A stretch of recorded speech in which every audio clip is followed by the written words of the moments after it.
Chapters की शुरुआत में हम मार्केट का सीन देखते हैं और न्यूज रिपोर्टर के द्वारा बताया जा रहा होता है कि सिटी जी में एनिमल इंजरी के बहुत से केस सामने आ रहे हैं, जिस कारण नागरिकों को रात में घर से बाहर न निकलने के लिए मना किया जा रहा है। इन्वेस्टिगेशन जारी है। यह न्यूज की आवाज एक लड़के की ईयरफोन से आ रही होती है, जो हमारा मेन प्रोटैगनिस्ट है। तभी न्यूज रिपोर्टर एक इमरजेंसी रिपोर्ट ब्रॉडकास्ट करता है। उसने बताया कि सिटी एक्स में एक अननोन वायरस से इन्फेक्टेड पाए गए हैं। एक्स मीडिया जानकारी जुटाने में लगी हुई है। इस लड़के का नाम टियान है और वो फूड केन को लेते हुए कह रहा होता है कि केन फूड के स्टॉक जल्दी से खत्म नहीं होता है और वैसे हानहान को यह पसंद भी है। वहां खड़ी कुछ औरतें किसी अमीर आदमी की बात कर रही होती हैं, जो कि काफी हेल्दी बंदा था, बट फिलहाल ही किसी इन्फेक्शन की वजह से 2 दिन के अंदर मारा गया। उनमें से एक औरत बोल रही होती है कि अभी तक गवर्नमेंट इस वायरस के बारे में पता नहीं लगा पाई है। यह काफी बुरा है। कई लोग इस बीमारी से इन्फेक्शन से जूझ रहे हैं। ली टियान सारा सामान जैसे बीज, पैक्ड फूड और फ्रोजन फूड और जैसे डेली आइटम खरीद चुका होता है। वो कह रहा होता है कि अब उसे बस थोड़ा सा डीजल और लेना है, साथ में उसे जल्दी घर पहुंच के हाना के लिए खाना भी बनाना है। और इसी के साथ वह अपने घर की ओर निकल जाता है।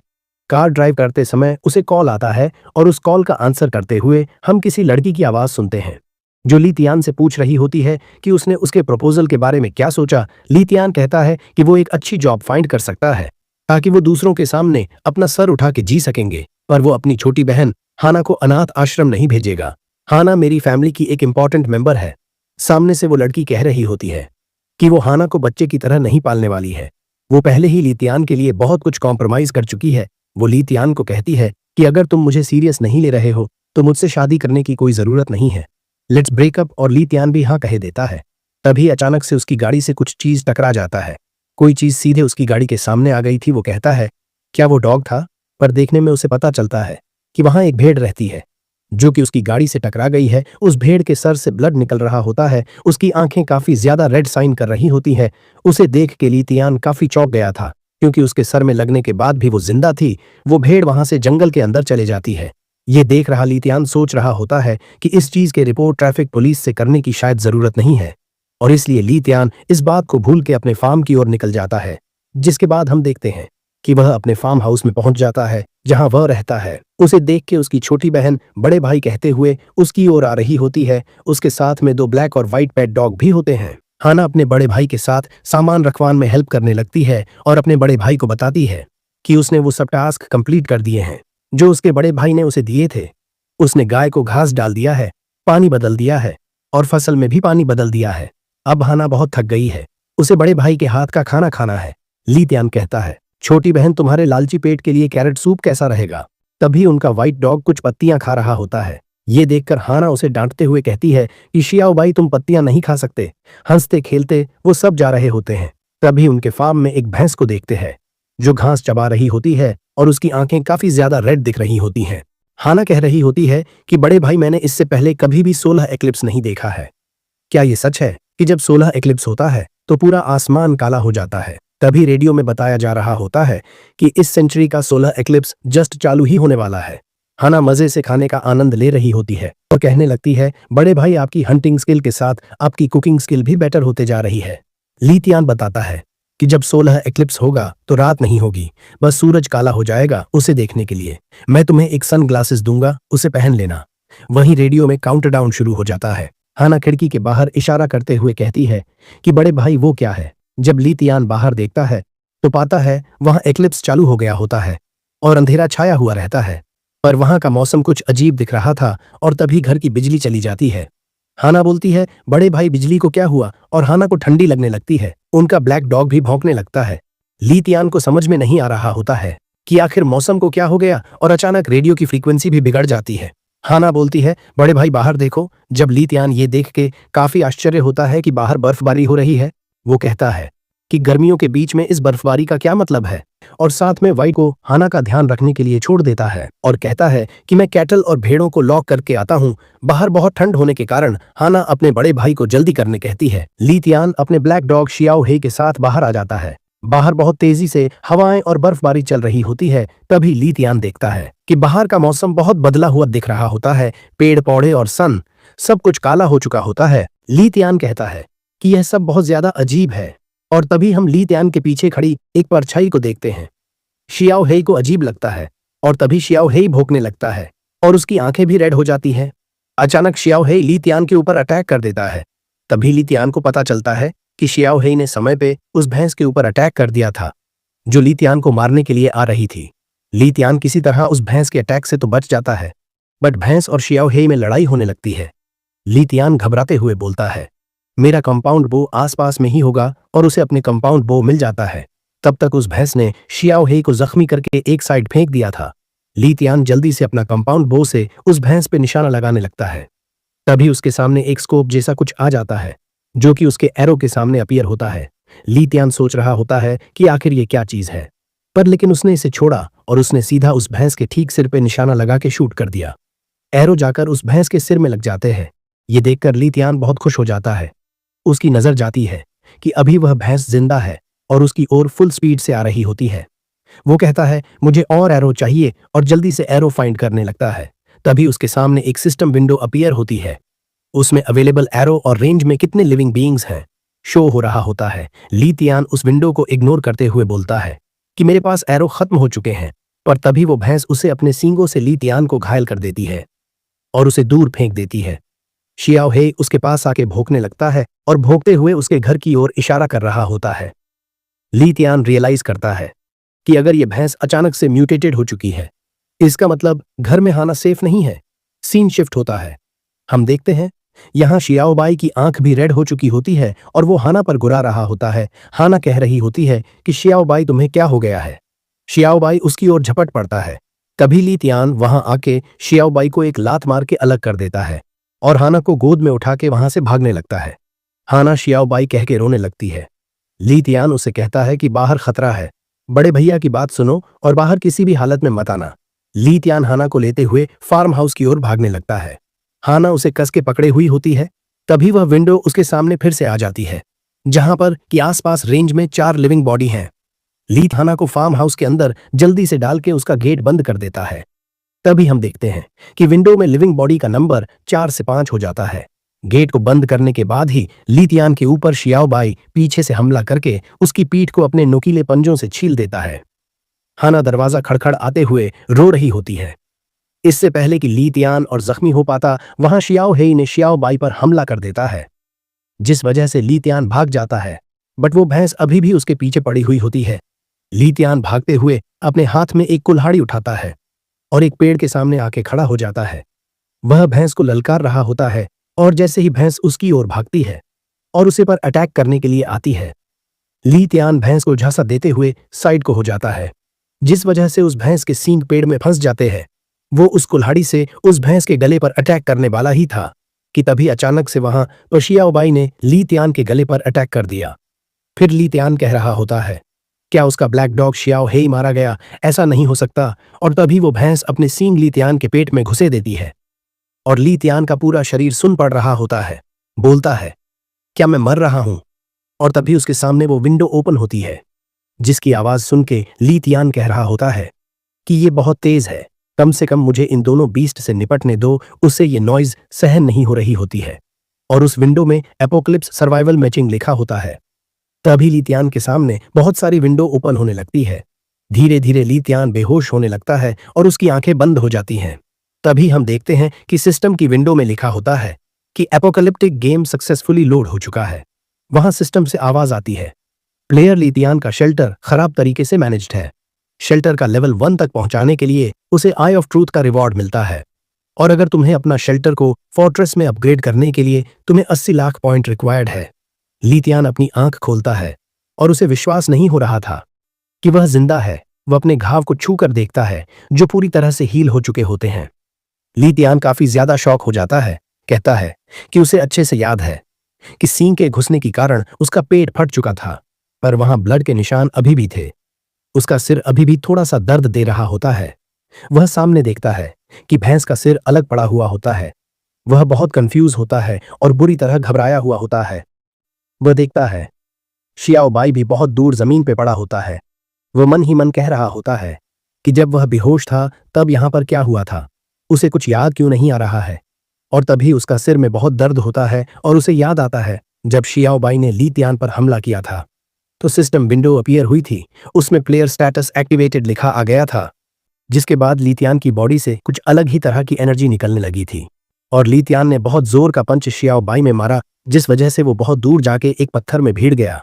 और तभी अगले ही मिनट लीतियान ने उसकी कुल्हाड़ी को उठाया और उस भैंस के 2 हिस्से कर दिए। लीतियान के चारों ओर बहुत खतरनाक एक्सप्लोजन पावर निकल रही होती है, उसके घाव भी बहुत जल्दी हील हो रहे थे। और लीतियान यह सब याद करते हुए अचानक से अपनी आंखें खोलता है और हाँफने लगता है और बोलता है कि जो हीलिंग एंड एक्सप्लोजन पावर है वो सिस्टम की है। और तभी वहां पर बहुत सारी सिस्टम विंडो अपीयर होने लगती हैं और लीतियान को यह सब एक गेम जैसा लगा रहा था। सिस्टम विंडो फिर से अपीयर होती है, उसमें लिखा होता है कि गेम सक्सेसफुली लोड हो चुका है और जो शेल्टर है वो गेम से जुड़ चुका है और लीतियान के मॉल पॉइंट भी एक्टिव हो चुके हैं और उसे उसके बिगिनर रिवॉर्ड मिल चुका है। प्लेयर लीतियान को अपनी इन्वेंट्री चेक करने के लिए बोला जाता है। लीतियान चौंक जाता है, यह सब इन्फॉर्मेशन उसके ब्रेन में इम्प्लांट हो रही होती है। दूसरी विंडो में बताया जाता है ये सब बस शुरुआत है, ये बस डिस्ट्रक्शन का पहला राउंड था और अगले 30 दिन बाद फिर एक डिस्ट्रक्शन का एक दूसरा राउंड स्टार्ट होगा, फिर से एक नेचुरल डिजास्टर आएगा, बस प्लेयर के पास उसका शेल्टर ही होगा। दूसरी विंडो में कहा जाता है प्लेयर का मिशन है उसे गेम को लास्ट तक सर्वाइव करना है और उसे अपने शेल्टर जितना हो सके उतना स्ट्रांग करना है। लीतियान मन ही मन बोलता है क्या मतलब ये सिर्फ शुरुआत है, फर्स्ट राउंड ने जमीन को पॉइजन कर दिया था तो आखिर नेक्स्ट राउंड में क्या होगा। वह शियाओबाई को देखते हुए सोच रहा था कि सिस्टम के अकॉर्डिंग शियाओबाई और उस भैंस ने गलती से उन रेडिएशन पॉइजन प्लांट को खाने के बाद ही शियाओबाई और भैंस म्यूटेटेड में बदल गए और शायद म्यूटेटेड में बदलने की वजह से इनके अंदर काफी जरा स्ट्रेंथ आ गए हैं। वो शियाओबाई को बांधकर एक पिंजरे में डालने के लिए ले जा रहा होता है ताकि वो किसी को चोट ना पहुंचा पाए। लीतियान कह रहा होता है कि पहले उसे जाके हाना को चेक करना चाहिए। वो फार्म हाउस के अंदर जाता है, बेसमेंट में जाके उसे पता चलता है कि इलेक्ट्रिसिटी अभी तक ठीक नहीं हुई है और वहां सिग्नल भी नहीं होता है, जिस कारण कम्युनिकेशन थोड़ा मुश्किल है। वो कह रहा होता है कि उसके पास डीजल जनरेटर है तो उसे इस चीज की फिक्र नहीं है। उसने अपनी फोन की फ्लैशलाइट ऑन की और तभी वह सोच में पड़ जाता है कि आखिर हाना कहाँ गई। उसे बॉक्स के पीछे हाना के छोटे छोटे पैर दिखते हैं। वह घबरा जाता है और भागते हुए हाना के पास जाता है और मन में कहता है कि हाना तुम्हें क्या हो गया है। तभी वहां सिस्टम अपीयर होता है, उसमें शो हो रहा होता है कि हाना बस नींद में है। तभी हाना की नींद खुल जाती है। लीतियान पूछता है कि उसने बिना मैट्रेस बिछाए जमीन में क्यों सो रही थी। हाना लीतियान को देख के कहती है कि हाना बड़े भाई की बात मानते हुए बेसमेंट में इंतजार कर रही थी कि तभी उसके सामने एक बड़ी सफेद लाइट चमकी और उसके बाद उसे कुछ भी याद नहीं है। हाना पूछती है बड़े भाई आप ठीक हो। लीतियान हाना को बोलता है कि अब सब ठीक है। हाना शियाओबाई के बारे में पूछती है। लीतियान उसे बताता है कि शियाओबाई अभी इंजर्ड है, इसलिए शियाओबाई हाना से कुछ दिनों के लिए नहीं मिल पाएगा। लीतियान हाना को वहीं पर सोने के लिए कहता है और बताता है कि अभी उसे कुछ काम है।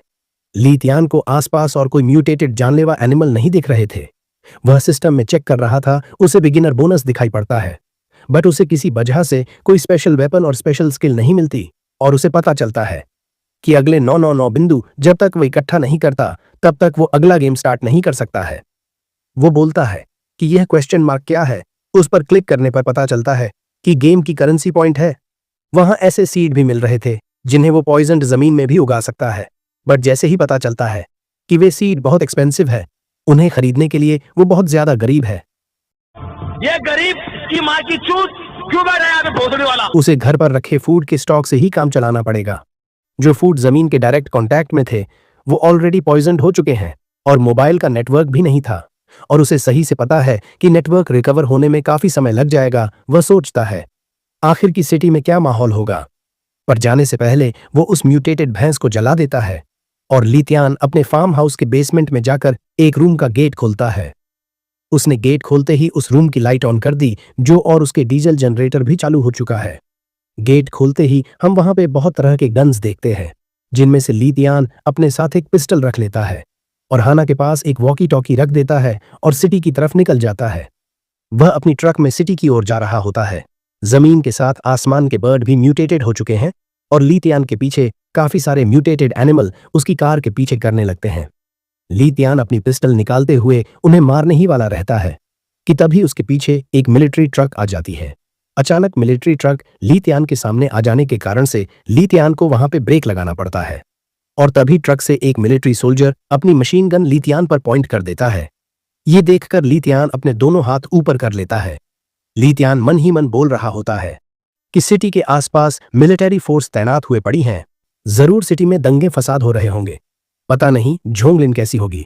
तभी वो मिलिट्री सोल्जर उसे बोलता है कि हे यू, बाहर बहुत खतरा है, तुम्हें इस तरह बाहर नहीं घूम सकते हो। ली तियान कहता है कि उसके घर में सप्लाई खत्म हो गई है, इसलिए उसे मार्केट जाना था और वो सिटी की सिचुएशन पूछता है। तभी उस सोल्जर के वॉकी टॉकी से आवाज आती है कि म्यूटेटेड कैट्स ने एरिया बी पर हमला कर दिया है और उन्हें जल्द से जल्द और फोर्स की जरूरत है। और ये सुन के वो मिलिट्री ट्रक वहां से जाने लगती है और वो सोल्जर जाने से पहले ली तियान को बोलता है कि अब सिटी सेफ नहीं है, बेहतर रहेगा कि तुम अपने घर में ही रहो। सप्लाई लेने के लिए तुम गवर्नमेंट सप्लाई पॉइंट जा सकते हो। मिलिट्री एयरक्राफ्ट भी उसी सेम डायरेक्शन में जा रही होती है, जिसे देख के ली तियान को समझ आ जाता है कि जरूर वहां पे कुछ ज्यादा ही सिचुएशन खराब होगी। ली तियान मन में बोलता है कि मेरा और झोंगलिन का भले ही ब्रेकअप हो चुका हो, पर मैं उसे इस अपोकलिप्स वर्ल्ड में अकेला नहीं छोड़ सकता। मुझे उसे एक बार जाके चेक करना है। ली तियान सिटी पहुंच जाता है। सिटी की हालत बहुत खराब थी। उसे चारों तरफ अनाउंसमेंट हो रही होती है। वहां पे चोरी के बहुत केसेस और साथ में एक फीमेल की डेड बॉडी पाई जाने की न्यूज अनाउंस हो रही होती है। ली तियान देखता है कि पुलिस की कार बहरे खड़ी है। पूरे सिटी में अफरा तफरी मची पड़ी है। एम्बुलेंस में एक फीमेल को ले जा रहे होते हैं। उस महिला के ऑर्गन्स फूड पॉइजनिंग की वजह से डैमेज हो चुके थे और उस महिला को ले जा रहा आदमी चिल्ला रहा होता है कि इनका बहुत सारा ब्लड लॉस्ट हो चुका है। और उसकी बातों से पता चलता है कि फूड पॉइजनिंग का यह पहला केस नहीं है, बल्कि लगातार ये केस आ रहे हैं और बहुत सारे पेशेंट होने के कारण कार्डियक स्टिमुलेंट्स उनके पास खत्म हो चुका होता है। दूसरी तरफ एक लड़की जोर जोर से रो रही होती है, अपने हस्बैंड को आंखें बंद करने के लिए मना कर रही होती है। वो कहती है कि हम बस हॉस्पिटल पहुंचने वाले ही हैं, पर वह लड़का खांसते हुए बोलता है कि इस बीमारी की वजह से हॉस्पिटल में बेड्स भर चुके हैं और हम इमरजेंसी रूम तक भी नहीं पहुंच सकते हैं। ली तियान को यह देख के बहुत बुरा लग रहा था। सिटी के सिचुएशन देखकर मन ही मन कहता है कि लगता है यहाँ पे हेल्थ केयर सेंटर भी पैरालाइज हो चुका है। वह कार का स्टीयरिंग को दबाते हुए मन में कहता है कि क्या वो हाना को लेकर गेम को क्लियर कर पाएगा। वहां पे सिटी की पुलिस सबको गवर्नमेंट इमरजेंसी सप्लाई की लोकेशन बता रही थी और सामान लेने के लिए सबको लाइन में खड़ा होने के लिए बोल रही थी और सब लोगों के लिए एक परचेज क्वोटा फिक्स था कि इतनी अमाउंट में इतना सामान ले सकते हैं। फिर भी वहां लोग लड़ रहे होते हैं सब्जी और सामान के लिए। सब्जियों और सामानों का दाम भी काफी ज्यादा होता है। एक बच्ची अपनी मम्मी से लिपट के रो रही होती है कि किसी ने उसका खाना चोरी कर लिया है और वहां दूसरी तरफ लोग एक दूसरे से खाने के लिए लड़ रहे होते हैं। ली तियान थोड़ा आगे गली की ओर अपनी गाड़ी मोड़ लेता है और मन में बोल रहा था कि उसे जहां तक पता है और झोंगलिन का रेंटेड अपार्टमेंट यहीं कहीं है। तभी अचानक ली तियान के सामने एक वैन आ जाती है। वो वैन उसका रास्ता रोक के खड़े होती है। वैन के अंदर से एक चश्मिश मोटा आदमी निकलता है जिसके हाथ में एक थैली होती है। वो ली तियान के पास आके कार का कांच खटखटाता है। ली तियान उसे बोलता है, तुम्हें क्या चाहिए? वो चश्मिश आदमी ली तियान को देखकर बोलता है, अरे तुम तो वही हो ना, मैंने तुम्हें डिपार्टमेंट स्टोर मार्केट के आसपास घूमते देखा था। तुम्हें सब्जियां चाहिए थी पर तुम्हें एक भी नहीं मिल पाई थी। वो आदमी अपनी थैली को दिखाकर बोलता है, जो सब्जी तुम्हें चाहिए तुम मुझसे ले सकते हो। ली तियान को पता चल गया था और कहता है कि बिल्कुल, बस क्या तुम इन्हें मेरे सामने थोड़ा सा खा के दिखा सकते हो। वहीं उस आदमी के चेहरे के एक्सप्रेशंस चेंज हो जाते हैं। वो कहता है, तुम्हारा क्या मतलब है? क्या तुम मुझ पर विश्वास नहीं कर सकते हो? मैं बस तुम्हारी हेल्प कर रहा था क्योंकि उस दिन तुम्हें कुछ भी नहीं मिल पाया था। ली तियान बोलता है, बहुत हुआ, जाओ यहां से। वो आदमी बोलने लगता है कि तुम मुझसे ऐसे बात नहीं कर सकते, मैं एक अच्छा नागरिक हूं। ली तियान अपनी पिस्टल उसके सिर पर कर देता है। ये देखकर उस आदमी की फट जाती है। ली तियान कहता है, अगर मैंने तुम्हें फिर कुछ बेरहम बिजनेस करते देख लिया तो याद रखना, मैं शूट करने से पहले नहीं डरूंगा, गेट लॉस्ट। ये सुन के वो बंदा डर जाता है। वो बोलता है कि मैं समझ गया और वहां से जाते हुए बोल रहा होता है कि मैं एक टफ बंदे के पास चला गया था। फिर से एक और डील खराब हो गई। उसकी वैन में देखते हैं कि वहां पे रस्सी और भी सामान रखा होता है। वो देखने में एक किडनैपर लग रहा होता है। ली तियान वहां पर पहुंच जाता है जहां पर झोंगलिन रहती थी। वो ऊपर जाता है और झोंगलिन का डोर खड़खड़ाता है, पर ऐसा लग रहा था कि रूम में कोई भी नहीं है। ली तियान को पता था कि उसकी घर की कहाँ रखी होगी। वो वहां डोर के नीचे एक कारपेट के नीचे से की को निकालते हुए उस डोर को खोलता है। वो देखता है कि झोंगलिन के कमरा का सारा सामान फैला हुआ होता है। ली तियान बोलता है, झोंगलिन बहुत साफ सफाई वाली लड़की थी। वह अपने कमरे को काफी साफ रखती थी। वो देखता है कि वहां पर खराब फ्रूट पड़े होते हैं और थोड़े मेडिसिन बॉक्सेस भी पड़े होते हैं। ली तियान बोलता है कि यह मेडिसिन बैक्टीरियल इन्फेक्शन को ट्रीट करने की थी, पर वो मेडिसिन जिस कंपनी की थी उसकी रेपुटेशन बहुत खराब है। और वो मन ही मन सोच रहा था, झोंगलिन को यह सब खरीदने की क्या जरूरत थी। ली तियान फिर बोलता है, रूम के अंदर एक भी ब्लड का निशान नहीं है। इसका कारण फूड पॉइजनिंग तो नहीं हो सकता। उसके स्टाइल में उसका रूम नहीं था। यहां पर फोर्सफुली डोर से आने का भी कोई मतलब नहीं है। और बोलता है कि आखिर झोंगलिन तुम इस अपोकलिप्स वर्ल्ड में कहां गई। फिर सीन फार्म हाउस पर शिफ्ट होता है जहां सिस्टम बताता है कि मैनर खराब तरीके से मैनेज्ड है। शेल्टर का लेवल गेस्ट हाउस ग्रेड है और शेल्टर की level 1 skill I of truth है, जिससे वो किसी भी ऑब्जेक्ट और एनिमल की इंफॉर्मेशन अपने सामने देख सकता है। शेल्टर प्रिविलेजेस का लेवल 1 है। उसकी स्किल रिमोट कंट्रोल शेल्टर है, जिससे प्लेयर कहीं से भी शेल्टर का स्टेटस चेक कर सकता है। और प्लेयर को साथ में 3 हेक्टेयर की जमीन मिली है, जिसमें वो फिशिंग, एनिमल हस्बेंड्री, प्लांटिंग कर सकता है। और प्रॉफिट एंड लॉस स्टेटस में ली तियान लॉस में था। और साथ में प्लेयर को एक लेवल 1 का डिलैपिडेटेड ग्रीन हाउस मिला है, जिसकी स्थिति बहुत खराब है। ली तियान बोलता है, मुझे थोड़े से पॉइंट अर्न करने होंगे आइटम को अपग्रेड करने के लिए। पर ली तियान फार्मिंग के लिए मिट्टी सही कर रहा था। साइड से हाना बोलती है, बड़े भाई ये सीड सही में उत्पन्न होंगे। ली तियान हाना को इधर बुलाता है और क्रॉप्स पर देखने को बोलता है। हाना बहुत खुश होती है और वो क्रॉप्स टमाटर के थे। सिस्टम में टाइम ऑफ मैच्योरिटी 48 घंटे शो हो रहा होता है। ली तियान बोलता है, ये एंटी रेडिएशन ग्रेड सीड काम कर रहे हैं जैसा सिस्टम में बताया था, और इनका मैच्योरिटी पीरियड भी शॉर्ट है। अच्छी बात है। ऐसे ही अगर पॉइंट अर्न करता रहूंगा तो मैं हाना के साथ इस अपोकलिप्स वर्ल्ड को क्लियर कर दूंगा। हाना क्रॉप्स को देखते हुए अपने बड़े भाई की तारीफ कर रही थी कि इतनी खराब सिचुएशन में भी सीड कलेक्ट कर लिए। ली तियान बोलता है, तुम्हारे बड़े भाई के पास हर चीज का सोल्यूशन है। तभी ली तियान हाना से पूछता है, तुम्हें वो रूल्स याद है जो मैंने बताए थे? हाना बोलती है, मुझे कम ना आका जाए। बड़े भाई के अलावा अगर कोई फूड दे तो खाना नहीं है, और बिना बड़े भाई के परमिशन के फार्म से बाहर नहीं जाना, और अगर कोई स्ट्रेंज एनिमल दिखा तो छुप जाना है। बाकी के रूल्स हाना भूल जाती है। ली तियान बोलता है कि शियाओ है, पर ध्यान रखना कि वो कुछ उल्टा ना खाए। 2 दिन बाद सिस्टम बोलता है कि एंटी रेडिएशन क्रॉप उग चुके हैं, जितना जल्दी हो सके उन्हें हार्वेस्ट कर लो। और ली तियान एक टमाटर को तोड़ के देखता है, जिसके ऊपर सिस्टम में शो हो रहा था कि रेडिएशन रेजिस्टेंट टोमेटोज बहुत जरा न्यूट्रिशियस होता है। लॉन्ग टर्म तक कंजम्पशन करने से बॉडी की कंडीशन इंक्रीज होती है। स्टोरेज टाइम 30 का होता है। ली तियान मन में सोचता है, इसे खाने से फिजिक इंप्रूव हो जाएगी। ली तियान उस टमाटर को टेस्ट करता है। ली तियान की बॉडी उससे बहुत वार्म फील होने लगती है और उसके पिछले दिनों की थकान चली जाती है। ऐसा लगता है मैं इस सिस्टम का पूरी तरह से ओनर बन चुका हूं। वो बोलता है, सिस्टम के अंदर permissions, mall point purchase and shelter upgrade सब पॉइंट पर डिपेंड करता है। जो क्रॉप्स को बेच के वो पॉइंट कलेक्ट करेगा, वो उन क्रॉप्स को रिसाइकल के लिए यूज कर सकता है। मीट और मिनरल्स को स्टॉक अप करने में भी यूज कर सकता है। अलग ग्रेड की क्रॉप्स का प्राइस भी डिफरेंट है। सबसे पहले आती है एंटी रेडिएशन ग्रेड क्रॉप, उसके ऊपर एंशिएंट मेडिसिनल ग्रेड क्रॉप्स, उसके ऊपर गॉड टियर ग्रेड क्रॉप, और सबसे ऊपर supreme god tier exchange crop है। 1 किलो लेवल 1 की एंटी रेडिएशन ग्रेड क्रॉप से 10 पॉइंट मिलते हैं, और 1 kilo level 2 ancient medicinal crop से 100 पॉइंट मिलेंगे, और 1 kilo god tier powerful crop से 1000 पॉइंट मिलेंगे, और लास्ट में 1 kilo supreme god tier enhance crop से 1 लाख पॉइंट मिलेंगे। जब तक हमारे पास काफी पॉइंट रहेंगे तो हम फार्म को टॉप टियर मिलिट्री बेस में बदल सकते हैं शॉर्ट पीरियड में। ली तियान बोलता है, ये तो बस एंटी रेडिएशन ग्रेड क्रॉप है, अभी तो 3 और क्रॉप्स को आना है, उनका तो एडिशनल इफेक्ट बहुत खतरनाक होगा। ली तियान पीछे मुड़ के एंशिएंट मेडिसिनल क्रॉप्स को देखता है, वो कितने ग्रो हुए हैं, पर वो बहुत स्लो उग रहे होती है। तौबा तौबा तौबा, थारा मूड खराब कर दिया।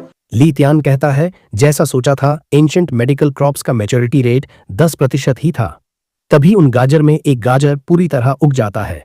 सिस्टम उस गाजर का स्टेटस बताता है कि एंशिएंट मेडिसिनल गाजर की ग्रोथ 100 हो चुकी है। उस गाजर का इफेक्ट है कि वो किसी पोषण या फिर किसी इलनेस को सही कर सकती है। इसका स्टोरेज टाइम अनलिमिटेड है।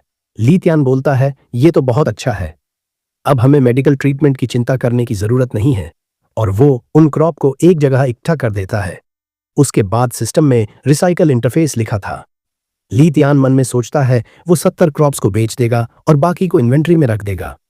सिस्टम पूछता है कि तुम श्योर हो, तुम्हें 200 केजी रेजिस्टेंस क्रॉप्स को रिसाइकल करना है? ली तियान एकदम कंफर्म पर क्लिक कर देता है। सिस्टम में डिंग की आवाज आती है, रिसाइकलिंग सक्सेसफुल हो गए। ली तियान को 2000 पॉइंट और वो 3 प्राचीन औषधीय फसलों का स्टोर हो गए हैं। वापस से सिस्टम बोलती है, कंग्रेचुलेशन प्लेयर ली तियान, पहली बार रिसाइकल करने पर तुम्हें मास्टर ऑफ रिसाइकलिंग अचीवमेंट मिलती है और एक एग्रीकल्चर टाइप का स्मार्ट वर्किंग रोबोट मिलता है। ली तियान मन ही मन बोलता है, फर्स्ट टाइम रिसाइकल करने पर रिवॉर्ड, तब तो यह बहुत अच्छा है। उसके हाथों में वो रोबोट आ जाता है। वो रोबोट बीप बूप करते हुए ली तियान को हेलो बोलता है। ली तियान सोच रहा था, ये तो बहुत छोटा है, ये क्या काम आएगा। वो रोबोट ली तियान को घूरने लगता है। वो रोबोट ली तियान के हाथों में से छूटते ही वो बहुत तेजी से काम करने लगता है। ली तियान बोलता है, मैं जो सोच रहा हूं उसे ये कैसे समझ पा रहा है। क्या जिस तरह सिस्टम मेरे ब्रेन से कनेक्ट है, ये रोबोट भी तो कनेक्ट नहीं है? ये रोबोट सिस्टम के द्वारा दिया गया है, तो क्या ये ब्रेन से कमांड्स तो नहीं लेता है? कुछ ही देर में वो रोबोट पूरा काम कर देता है। ली तियान बोलता है, ये रोबोट इतना केपेबल है, अगर मैंने इनफ पॉइंट कमा लिए तो मैं एक फाइटिंग रोबोट ले लूंगा, फिर मुझे हाना की सेफ्टी की टेंशन नहीं होगी। पर हाना तो श्याओ हेई के साथ टीवी देख रही थी। रात होने के बाद ली तियान हाना को बुलाता है। खाना बन गया है, हाना, कार्टून देखना बंद करो। ली तियान बोलता है, आज हमारे पास एक बिग चिकन लेग है। हाना की आंखों में शाइनिंग आ जाती है। हाना बोलती है, क्या एक बिग चिकन लेग? ली तियान बोलता है, हम आज सीड्स के उगने की वजह से हम आज सेलिब्रेशन करेंगे। पर हाना और श्याओ हेई के मुंह में पानी आ गया होता है। ली तियान हाना को बोलता है, हाना, तुम घर में पेट भर के खाना खा सकती हो। अगर किसी ने बाहर ढूंढ लिया कि घर पर खाना रखा है तो तुम्हें 3 दिन के लिए भूखा रहना पड़ सकता है। हाना बोलती है कि वो किसी को नहीं बताएगी। Li Tian big chicken leg piece को श्याओ हेई को खिलाता है उन्हें बचाने के लिए। हाना बोलती है, श्याओ हेई, तुम बेस्ट हो। पर हाना उदास होते हुए श्याओ बाई को याद कर रही होती है कि श्याओ बाई अब ठीक होगा। ली तियान हाना के सिर पर हाथ रखते हुए बोलता है कि श्याओ बाई बस टेम्पररी इंजर्ड है। अगर श्याओ बाई हील हो गया तो वो हाना को श्याओ बाई के साथ खेलने ले जाएगा। श्याओ बाई के पास उस रूम में जाकर डिस्टर्ब मत करना। हाना ओके बोल देती है। अचानक तभी सिस्टम में वार्निंग आ रही थी कि फार्म में कोई घुसने की कोशिश कर रहा है। तभी ली तियान मॉनिटरिंग स्क्रीन को ओपन करता है। सिस्टम में बताया जाता है, घुसपैठ की अपीयरेंस है कि वो एक 40 साल का एक बूढ़ा व्यक्ति है। उसका थ्रेट लेवल 3 है। ली तियान वहां पर देख के बोलता है, एक बूढ़ा व्यक्ति उनके फार्म के पास खड़ा है। तभी ली तियान देखकर बोलता है, ये तो अंकल नान है, ये यहाँ कैसे? तभी ली तियान अंकल नान के पास जाके पूछता है, क्या कुछ हुआ है? अंकल नान अपनी सिगरेट को फेंकते हुए बोलते हैं, यंग बॉसली, आप मेरी किसी चीज में हेल्प कर सकते हो? ली तियान उन्हें ठीक बोलता है। अंकल नान बोलते हैं, क्या उनके फार्म में थोड़ा एक्स्ट्रा फूड हो सकता है? और बताते हैं, मेरे पास कोई दूसरी चॉइस नहीं बची है। मेरे घर में जो स्टॉक्ड फूड था वो सब चोरी हो गया है और मार्केट में जो फूड बिक रहा है वो बहुत एक्सपेंसिव है। अंकल नान फिर बोलते हैं, क्या तुम मुझे कुछ फूड दे सकते हो? ली तियान कह रहा होता है, आई एम सॉरी अंकल नान, मेरे पास भी इतना स्टॉक नहीं बचा है और बाकी क्रॉप्स म्यूटेशन की वजह से खराब हो चुके हैं। अंकल नान बोलते हैं, मेरे रिलेटिव्स के पास भी एक्स्ट्रा फूड नहीं है। मैं बहुत बेशरम हूं ना।